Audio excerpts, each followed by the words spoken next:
Hi, welcome back to Retro Room Vlogs, and today I'm vlogging on Rebecca Schaeffer, former actress and starlet.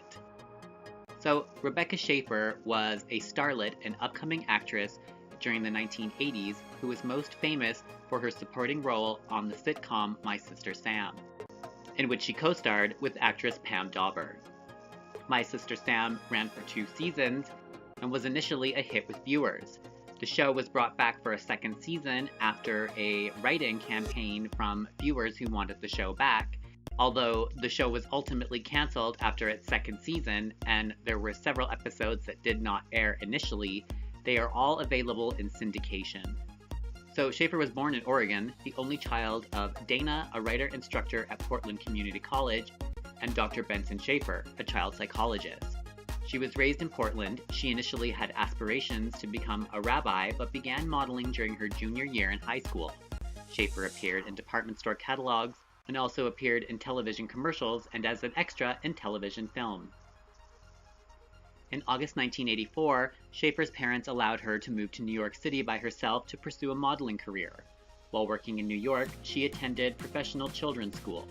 In late 1984, Schaeffer landed the role of Annie Barnes on ABC's One Life to Live for a stint that lasted 6 months. During this time, she attempted to further her modeling prospects.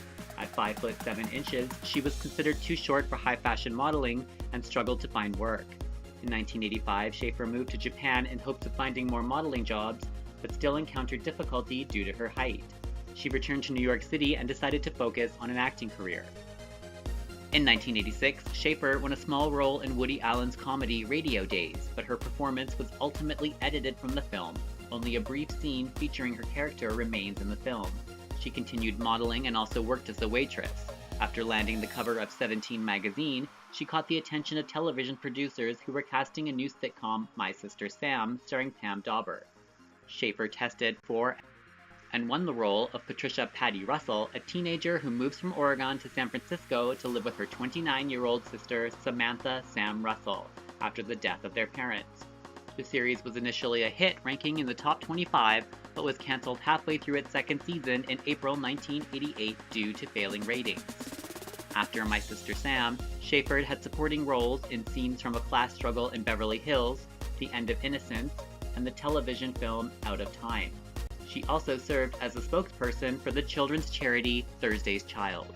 On July 18, 1989, Schaeffer was fatally shot at her West Hollywood residence by Robert John Bardo, a fan who had been stalking her for 3 years. Bardo had become obsessed with Schaeffer after the previous subject of his preoccupation, child peace activist Samantha Smith, died in a plane crash in 1985. Bardo wrote numerous letters to Schaeffer, one of which was answered by an employee of Schaeffer's fan service. In 1987, Bardo traveled to Los Angeles hoping to meet with Schaeffer on the set of My Sister Sam, but was turned away by Warner Brothers security. Angry, he returned a month later armed with a knife, but security guards again prevented him from gaining access to the actress. Bardo returned to his native Tucson and lost focus on Schaeffer for a while, as his obsession shifted towards pop singers Debbie Gibson and Tiffany. In 1989, after watching Schaeffer in the black comedy film Scenes from the Class Struggle in Beverly Hills, in which she appeared in bed with a male actor, Bardo, out of apparent jealousy, became enraged by the scene and decided that Schaeffer should be punished for becoming, quote, another Hollywood whore. After learning that Arthur Richard Jackson, a man who stalked and stabbed actress Teresa Saldana, also in West Hollywood, in 1982, had used a private investigator to obtain Saldana's address, Bardo approached a detective agency in Tucson and paid them $250 to find Schaeffer's home address in California Department of Motor Vehicles DMV records. Bardo's brother helped him get a Ruger GP100 .357 caliber handgun because he was underage. Bardo was 19 years old at the time. Bardo traveled to Los Angeles a third time and after locating Schaeffer's apartment, roamed the neighborhood asking passerbys if Schaeffer actually lived there. Certain that the address was correct, he approached the porch and rang the doorbell. Schaeffer, who was preparing for an audition role in The Godfather Part 3, answered the door. Bardo showed Schaeffer a letter and autograph she had previously sent him, and after a short conversation, Schaeffer asked Bardo not to come back to her home again. He then went to a local diner nearby and had breakfast. An hour later, Bardo returned to Schaeffer's apartment for a second time. Schaeffer answered the door again with a, quote, cold look on her face, Bardo later said. Bardo pulled out a gun from a brown paper bag and shot her in the chest at point-blank range in the doorway of her apartment building. Schaeffer screamed and collapsed in her doorway, bleeding as Bardo fled. A neighbor phoned paramedics, who arrived to transport her to Cedars-Sinai Medical Center. Schaeffer was pronounced dead 30 minutes after her arrival. The next day, Bardo was arrested after motorists reported a man running through traffic on Interstate 10. He immediately confessed to the murder. Bardo was tried by prosecutor Marcia Clark, who later became known for her role in the O.J. Simpson murder case. Convicted of capital murder in a bench trial, Bardo was sentenced to life in prison without the possibility of parole. Following Saldana's assault and Schaeffer's murder, California laws regarding the release of personal information through the DMV were drastically changed. The Driver's Privacy Protection Act was enacted in 1994, which prevents the DMV from releasing private addresses. Shortly after Schaeffer's death, Pan Dauber and her My Sister Sam co-stars, Joel Brooks, David Naughton, and Jenny O'Hara, reunited to film a public service announcement for the Center to Prevent Handgun Violence in Schaeffer's honor. The website of the charity Thursday's Child, for which Schaeffer worked as a spokesperson, bears a dedication to her. Schaeffer's life and death became the topic of the first E! True Hollywood Story episode, which originally aired on March 29, 1996. Her death and a brief overview were also highlighted on the E! Television special 20 Most Horrifying Hollywood Murders and the Investigation Discovery Channel series, The 1980s, The Deadliest Decade, Season 2, Episode 4, entitled The Copycat Killer, which aired November 6 of 2017. At the time of her death, Schaeffer was dating director Brad Silberling. Her death served as an inspiration for Silberling's 2002 film Moonlight Mile, a story about the grief of a man whose fiancée was murdered that bore little resemblance to the actual relationship between Schaeffer and Silberling.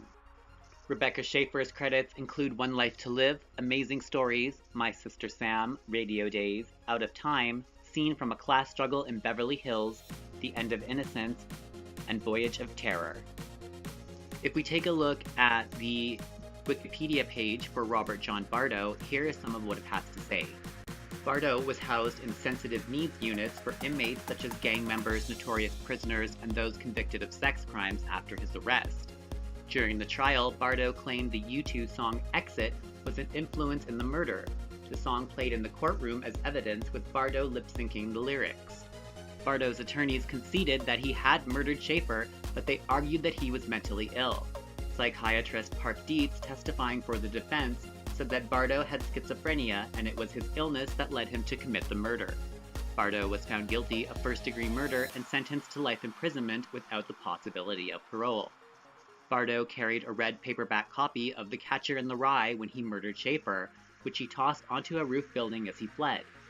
He insisted that it was coincidental and that he was not emulating Mark David Chapman, who was also carrying a copy with him when he shot and killed John Lennon on December 8th of 1980. On July 27, 2007, Bardo was stabbed 11 times on his way to breakfast in the maximum security unit Mule Creek State Prison in Amador County, California. 2 inmate-made weapons were found at the scene. He was treated at UC Davies Medical Center and returned to prison.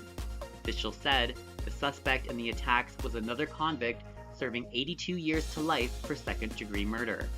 As of 2017, Bardo is serving his life sentence at the Avenal State Prison in Avenal, California. At the time of Schaeffer's murder, Schaeffer was up for a role in the original film Godfather, and she was also up for running for the lead in the movie Pretty Woman, which ultimately went to actress Julia Roberts. So that's pretty much all I have for you guys today. I hope you enjoyed this video.